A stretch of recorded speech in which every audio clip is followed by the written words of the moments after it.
Hi friends, చూడండి ఈరోజు వచ్చేసి పెరుగు వడని ఫస్ట్ ఒక కడాయిలో ఒక బౌల్ తీసేసుకొని కొంచెం మజ్జిగ, వాటరు, అలాగే సాల్ట్ వేసేసుకోవాలి. వేరే బౌల్ తీసేసుకొని అందులో పెరుగు అయితే వేసేసుకొని బాగా బీట్ చేసుకోవాలన్నమాట, గడ్డలు లేకుండా. అలాగే ఒక కడాయిలో వడలు అయితే వేసేసుకోవాలి. ఆనియన్స్, పచ్చిమిర్చి వేసుకోవద్దు మీరు. నేనైతే కొంచెం ఉండింది కాబట్టి చేశాను వీడియో కోసము. ఓకేనా. ఒక కడాయి సపరేట్గా మళ్ళీ ఇంకో కడాయి తీసేసుకొని పెనుని తీసేసుకొని పోపు అయితే పెట్టేసుకోవాలి. ఆయిల్ వేసుకొని పోపు దినుసులు, పచ్చిమిర్చి అయినా ఎండుమిర్చి అయినా, తర్వాత ఇంగువ కొంచెం వేసేసి పక్కన పెట్టేసుకొని ఈ వడలు వేగిన తర్వాత అయితే చల్లి నీళ్ళలో అయితే వేసేసేయాలి.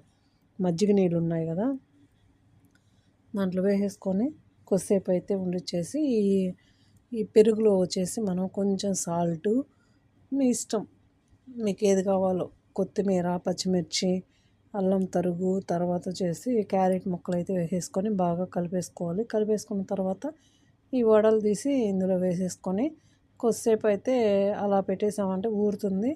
బాగా చల్లగా టేస్టీగా ఉంటుంది. Please subscribe my channel friends. Please కొంచెం సపోర్ట్ చేయండి.